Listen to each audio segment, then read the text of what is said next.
Hello students, welcome to online classes. बेटा आज हम 11th फिजिक्स में पढ़ने वाले हैं indirect method which are use for measuring very small length. तो आज हम ये तीन टॉपिक पढ़ेंगे बेटा, size of molecule of an oleic acid and second is Avogadro method and third is Rutherford method. इससे पहले वाले वीडियो में हमने इनडायरेक्ट मेथड ही पढ़े थे, लेकिन वो मेथड यूज किए थे हमने for the measurement of very large length. ठीक है, आज हम स्मॉल लेंथ की बात करेंगे। इससे पहले वाले वीडियो में मैंने आपको थोड़ा बताया था कि हमारे पास एक इंस्ट्रूमेंट है जिसे हम बोलते हैं मीटर स्केल। मीटर स्केल एक मेजरिंग इंस्ट्रूमेंट है जिसका यूज किया जाता है 10⁻³ मीटर टू 10⁻² मीटर इस डिस्टेंस की मेजरमेंट के लिए। इतने डिस्टेंस का अगर हमें मेजरमेंट करना तो मीटर स्केल का यूज करें। सेकंड जो हमारे पास डिवाइस है वो है वर्नियर कैलिपर। ये वर्नियर कैलिपर जो है ये इस पर बेस्ड हमारे एक्सपेरिमेंट फर्स्ट और सेकंड दो एक्सपेरिमेंट है 11th फिजिक्स के, जो हम फिजिक्स लैब में पढ़ने वाले हैं। वर्नियर कैलिपर जो मेजर करता है वो 10⁻⁴ मीटर तक की डिस्टेंस मेजर कर सकता है, यानी कि जो डिस्टेंस हम मीटर स्केल से नहीं मेजर कर सकते उससे कम डिस्टेंस वर्नियर कैलिपर मेजर करता है। ये डिवाइस है वर्नियर कैलिपर। इसे हम लैब में अच्छे से पढ़ेंगे। ये इंटरनल जा, ये एक्सटर्नल जा, ये मेन स्केल और ये वर्नियर स्केल है। ठीक है बेटा, ये इसका डेप्थ गेज वाला डिवाइस है। तो इसकी हेल्प से हम इंटरनल डायमीटर, एक्सटर्नल डायमीटर और इसकी डेप्थ जो कि इस ऑर्डर में है उसे हम मेजर कर सकते हैं। अगर डिस्टेंस हमारा इससे भी कम है उसको मेजर किया जाता है स्क्रू गेज की हेल्प से। स्क्रू गेज एक डिवाइस है, ये हमारा एक्सपेरिमेंट नंबर 3 और एक्सपेरिमेंट नंबर 4 है। स्क्रू गेज 10⁻⁵ मीटर तक के डिस्टेंस की मेजरमेंट कर सकता है, यानी कि डिस्टेंस अगर 10⁻⁵ के ऑर्डर में है तो हम इस स्क्रू गेज का यूज करेंगे। ये डिवाइस स्क्रू गेज है। इसकी हेल्प से आप किसी शीट की विड्थ का पता लगा सकते हैं जो कि इस ऑर्डर में है, वो भी ये एक्यूरेट वैल्यू आपको मेजर करके बताएगा। वो काम यानी कि ये डिस्टेंस मीटर स्केल से मेजर नहीं किया जा सकता, वर्नियर स्केल से मेजर नहीं किया जा सकता। अब अगर हमारा डिस्टेंस इससे भी कम है, यानी कि हमारा जो डिस्टेंस है वो 10⁻⁷ मीटर इस ऑर्डर में है, तो उसके लिए हम डिवाइस यूज करते हैं वो है ऑप्टिकल इंस्ट्रूमेंट, ऑप्टिकल माइक्रोस्कोप आप इसे बोल दें, ऑप्टिकल माइक्रोस्कोप।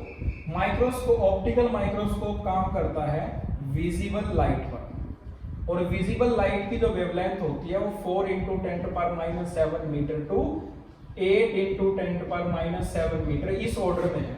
तो ये ऑर्डर इजीली ऑप्टिकल माइक्रोस्कोप से मेजर कर लिया जाए।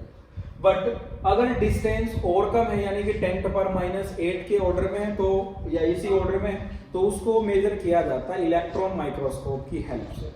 बट अगर हमारा डिस्टेंस 10⁻⁻10 से लेकर 10⁻⁻15 मीटर इस ऑर्डर में है, इस डिस्टेंस को 1 एंगस्ट्रॉम और इसको 1 फर्मी मीटर बोलते हैं। तो अगर इतना डिस्टेंस हमें मेजर करना है तो वो कैसे मेजर किया जाएगा? ये बहुत कम डिस्टेंस है, तो इसकी मेजरमेंट यही जो हमारा स्मॉल मेजरमेंट है, ये वेरी स्मॉल मेजरमेंट है बेटा। और इसके लिए हम इन तीन मेथड का यूज करने वाले हैं और तीनों आज के लेक्चर में हम पढ़ने वाले हैं। फर्स्ट मेथड है size of molecule of oleic acid. इसका यूज किया जाता है 10⁻⁻2 10⁻⁻10 मीटर इस ऑर्डर के डिस्टेंस की मेजरमेंट के लिए।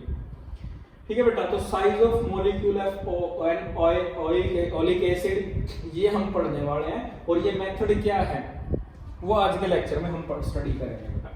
तो ये थोड़ा मैंने इंट्रोडक्शन दिया, ये हम पहले वाले वीडियो में पढ़ चुके हैं। तो अब size of oleic acid. Oleic acid एक सोपी लिक्विड है बेटा। ऑयलिक एसिड एक सोपी लिक्विड है, सोप सॉल्यूशन जैसे होता है ना वैसे है ये। और इसका जो फॉर्मूला है वो C17H32COOH, ये ऑयलिक एसिड का फॉर्मूला है। ये ऑयलिक एसिड का सोपी लिक्विड है बेटा। इसका अब तो यही ऑयलिक एसिड ही क्यों सिलेक्ट किया बेटा? क्योंकि ऑयलिक एसिड जो है इसके मॉलिक्यूल्स का साइज ज्यादा है, उतना ज्यादा नहीं है तो स्मॉल ही, लेकिन बाकी मॉलिक्यूल्स के कंपैरिजन में इसका साइज ज्यादा है। और इसका जो ऑर्डर है वो नियरली 10⁻⁹ मीटर के आसपास है। ये इसका ऑर्डर है इसके साइज का, यानी कि डायमीटर का। ऑयलिक मॉलिक्यूल्स जो है मॉलिक्यूल्स स्फेरिकल शेप के, और उसका जो रेडियस है ये होगा जो हमें मेजर करना है। अब बेटा इसकी मेजरमेंट में हम डायरेक्ट मॉलिक्यूल का साइज मेजर नहीं करेंगे, हम क्या करने वाले हैं, एक सरफेस पर एक इस ओलिक एसिड जो सॉल्यूशन होगा उसको प्योर करेंगे और उसकी ड्रॉप्स ऐसे डालेंगे, वो जो ड्रॉप्स है वो ऐसे फैल जाएंगी। अब आपने पढ़ा है बेटा कि ये जो मॉलिक्यूल्स है, इस मॉलिक्यूल पर फोर्स लगा, ये इस मॉलिक्यूल्स पर फोर्स लगेगा, इसका एक कंपोनेंट इधर भी होगा और एक कंपोनेंट इधर भी होगा। तो इस मॉलिक्यूल की टेंडेंसी है कि वो बीच में आगे इस जगह पर आ जाए, बीच में आ जाए, यहाँ अपनी जगह लेंगे। ऐसा तब हो सकता है जब इस सरफेस का साइज ज्यादा, ये इजीली यहाँ और यहाँ स्मूथली मूव कर सकता है और फ्रिक्शन यानी कि विस्कोसिटी कम से कम। तो होगा क्या, हम ऐसा सॉल्यूशन तैयार करेंगे कि वो पूरे पर फैलकर एक सिंगल एटम्स की लेयर बना देगा बेटा। सिंगल एटम्स की लेयर कुछ इस तरह होगी, ये लेयर तैयार होगी बेटा। जैसे कि मेरे पास ये सरफेस है और इस सरफेस पर ऐसे मॉलिक्यूल्स की लेयर बन जाएगी पूरे सरफेस पर, और एक ही मॉलिक्यूल्स होंगे। यानी कि अगर मैं इसका जो एरिया है वो एरिया माइक्रोस्कोप की हेल्प से मेजर कर लिया जाएगा, और इसकी थिकनेस है टी, इसकी जो थिकनेस है टी, और ये जो सरफेस बनाई, जो फिल्म बनेगी ना बेटा, इस फिल्म का वॉल्यूम मेजर कर लिया जाएगा। और वॉल्यूम क्या होता है बेटा, एरिया इनटू टाइम। वैसे वॉल्यूम का फॉर्मूला LVH, लेकिन ये फॉर्मूला भी होता है वॉल्यूम का, एरिया इनटू टाइम। अब एरिया हम मेजर कर लेंगे माइक्रोस्कोप की हेल्प से, वॉल्यूम हमें नॉन है, तो हम इजीली क्या कैलकुलेट कर देंगे, thickness is equal to volume divided by area, and our thickness is equal to diameter of oleic acid, diameter of oleic acid. तो हम इनडायरेक्टली हमारे पास हम T की मेजरमेंट नहीं करने वाले बेटा, थिकनेस या डायमीटर मेजर नहीं करने वाले, हम वॉल्यूम मेजर करेंगे और एरिया मेजर करेंगे। यानी कि हमारे पास दो ऑब्जर्वेशन होगी, और वो ऑब्जर्वेशन होगी वॉल्यूम की और एरिया की।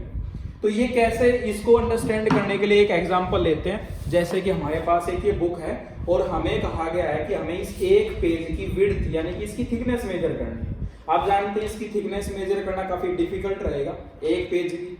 उसके लिए हम क्या करते हैं, इस पूरी बुक की विड्थ मेजर कर लेंगे और इसके नंबर ऑफ पेजेस कैलकुलेट कर लेंगे। यानी कि विड्थ और thickness of a sheet equal to total width divided by number of pages. तो अगर इसको टोटल विड्थ को हम इसके नंबर ऑफ पेजेस से डिवाइड कर देंगे तो हमारे पास विड्थ आ जाएगी किसकी, एक सिंगल शीट की विड्थ होगी। तो एक सिंगल शीट की विड्थ हम इजीली कैलकुलेट कर सकते हैं, लेकिन अगर हम डायरेक्टली मेजरमेंट करेंगे तो वी कैन नॉट कैलकुलेट।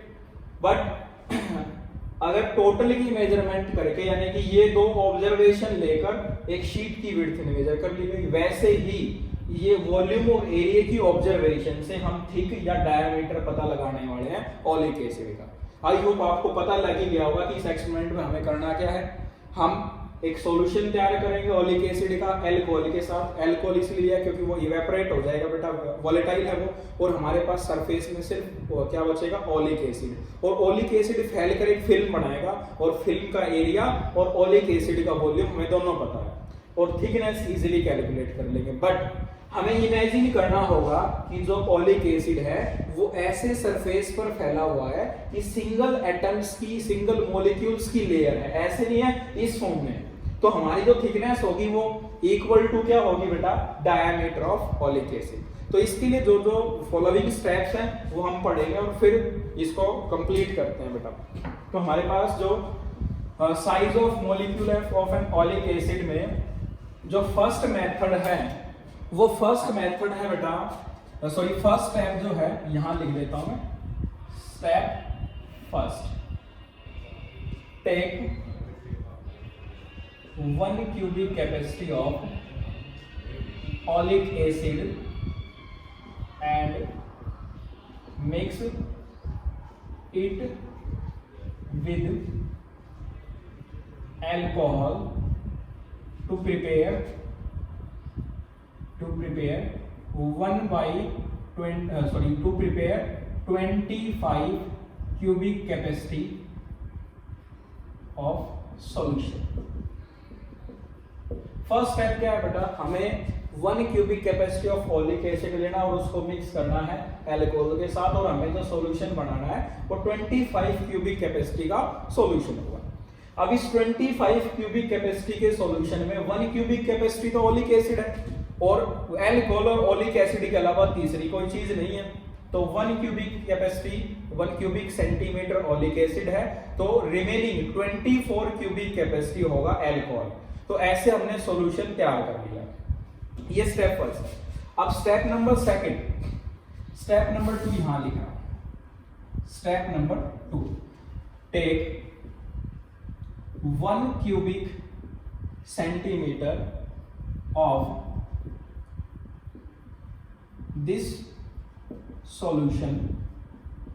इस सॉल्यूशन का जो हमने स्टेप फर्स्ट में तैयार किया, इस सॉल्यूशन का 1 क्यूबिक कैपेसिटी हमें सॉल्यूशन लेना and mixed it with alcohol again and prepare 20 cubic capacity या cubic centimetre of the solution. Second step काफी इजी है बेटा। फर्स्ट स्टेप भी सिंपल है कि हमने 1 cubic capacity of oleic acid लिया, उसको मिक्स किया अल्कोहल के साथ, और हमारा जो सॉल्यूशन है वो 25 क्यूबिक कैपेसिटी का।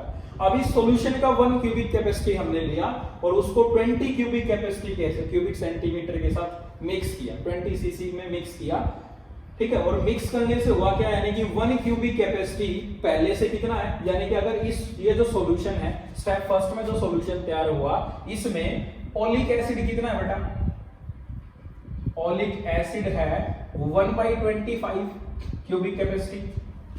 25 का एक हिस्सा तो अपना ओलिक एसिड है बेटा। अब उस एक हिस्से को किस में मिक्स किया, 20 क्यूबिक कैपेसिटी का। जब टोटल सॉल्यूशन बना सेकंड स्टेप में, इसमें ओलिक एसिड कितना है, oleic acid in second step, ये फर्स्ट स्टेप का था, सेकंड स्टेप में, फर्स्ट स्टेप में 25 और इस 1/25 का कितना है 1/20, तो टोटल क्या हुआ 1/500 क्यूबिक कैपेसिटी, 1/500 सीसी। ये हमारा ओलिक एसिड है इस सॉल्यूशन के अंदर, ठीक है। तो जैसे हम ये मिक्स करेंगे तो इससे होगा क्या, इन this way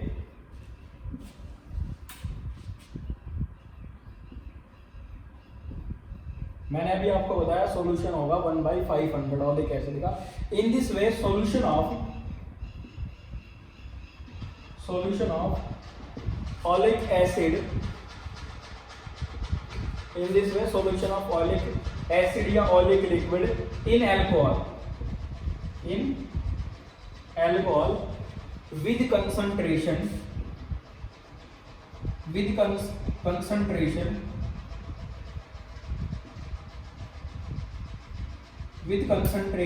equal to 1/500 is prepared। इससे क्या हुआ बेटा, जो सॉल्यूशन होगा ओलिक एसिड का अल्कोहल में वो 1/500 तैयार हो गया, ठीक है। या आप इसे बोल सकते हैं 1 cubic capacity solution of oleic acid, 1 cubic capacity solution of oleic acid contain 1/500 cubic capacity, आप ऐसा भी कह सकते हैं, ठीक है। अब step number 3, first step, second step, no problem बेटा, एंड थर्ड स्टेप में हम क्या करेंगे बेटा, जो ये सॉल्यूशन हमारे पास रेडी है, इस सॉल्यूशन को हम ऐसे ब्यूरेट में डाल देंगे, जैसे मैंने यहाँ डाला हुआ, ये ब्यूरेट है, ये ब्यूरेट स्टैंड है बेटा। इस ब्यूरेट के अंदर यहाँ जैसे नोजल, जैसे हम इसको लूज करेंगे ड्रॉप्स की फॉर्म में ये सॉल्यूशन गिरेगा बेटा, ठीक है। ऐसे हम इसे ब्यूरेट की फॉर्म में यहाँ फिल कर देंगे और यहाँ पे रीडिंग लिखी हुई है, यानी कि इसका वॉल्यूम मेजर कर सकते हैं इस सॉल्यूशन का, ठीक है। तो इस ब्यूरेट का यूज थर्ड स्टेप के बाद करेंगे। ये मैंने लिखा है, जो सॉल्यूशन रेडी हो उसको हम ऐसे डालना है हमें इस ब्यूरेट के अंदर, ठीक है। तो जैसे हम इसे ब्यूरेट के अंदर डाल देंगे। अब स्टेप नंबर थर्ड में क्या करना, लाइकोपोडियम पाउडर होता है। जैसे कि हम एक बड़ा कोई ट्रफ लेंगे, जैसे मेरे पास ये कंटेनर है, इससे काफी बड़ा ट्रफ लेना जिसका सरफेस ज्यादा हो, क्योंकि हम सिंगल एटम्स की लेयर चाहते हैं बेटा, सिंगल मॉलिक्यूल्स की लेयर चाहते हैं, उसके लिए बड़ा सरफेस हो। एक कोई टब इमेजिन कर लें और उसके अंदर हम वाटर डालेंगे, इसमें कुछ हिस्सा हम वाटर से इसे फिल कर देंगे, वाटर डालने वाले हैं। और थर्ड स्टेप में जो हमने एक ट्रफ लिया है, इस ट्रफ पर स्प्रिंकल करेंगे लाइकोपोडियम पाउडर। लाइकोपोडियम पाउडर काफी फाइन पाउडर है, वो पूरे पर फैल जाएगा, और पूरे पर फैलेगा तो जो सॉल्यूशन तैयार हुआ है, इस सॉल्यूशन के हम इसमें ड्रॉप्स डालेंगे। क्या डालने वाले हैं बेटा, ड्रॉप्स डालने वाले हैं। अब ड्रॉप्स डालने के बाद होगा क्या, जैसे कि इसका टोटल वॉल्यूम है हमारे पास अभी x, टोटल वॉल्यूम है x। और जैसे हमने इसकी ड्रॉप्स डाली 50 ड्रॉप्स हमने डाल दी इसकी, 50 ड्रॉप्स डालने के बाद इसका वॉल्यूम होगा x डैश। तो चेंज इन वॉल्यूम कितना होगा बेटा, x माइनस x डैश, यहाँ से वॉल्यूम आ जाएगा, इसका वॉल्यूम आ जाएगा।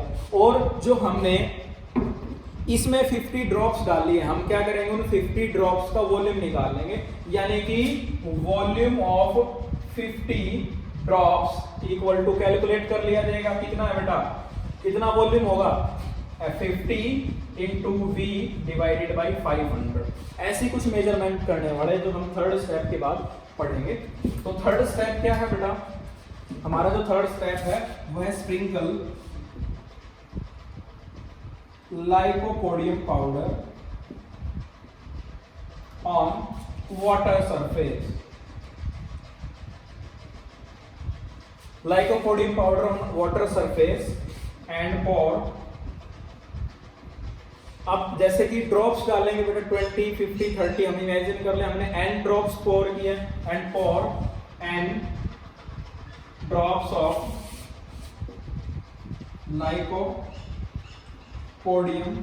n drops of solution, and pour n drop of solution. उस जो हमारे पास जो ट्रफ है, उस ट्रफ में n ड्रॉप्स हम डालेंगे जिसमें हमने वाटर लिया हुआ है। अब स्टेप नंबर 4, फोर्थ स्टेप में क्या होगा बेटा, जो सॉल्यूशन है हमारे, the solution of oleic acid spread very fast. जो ओलिक एसिड का जो सॉल्यूशन होगा वो उस सरफेस पर फैल जाएगा काफी fast. The solution of oleic acid spread on water surface very fast, and जो एल्कोहल है बेटा उसका नेचर है वोलेटाइल, वो इवेपोरेट हो जाएगा, और जो एल्कोहल होगा बेटा उस सरफेस पे वो जा चुका है। And film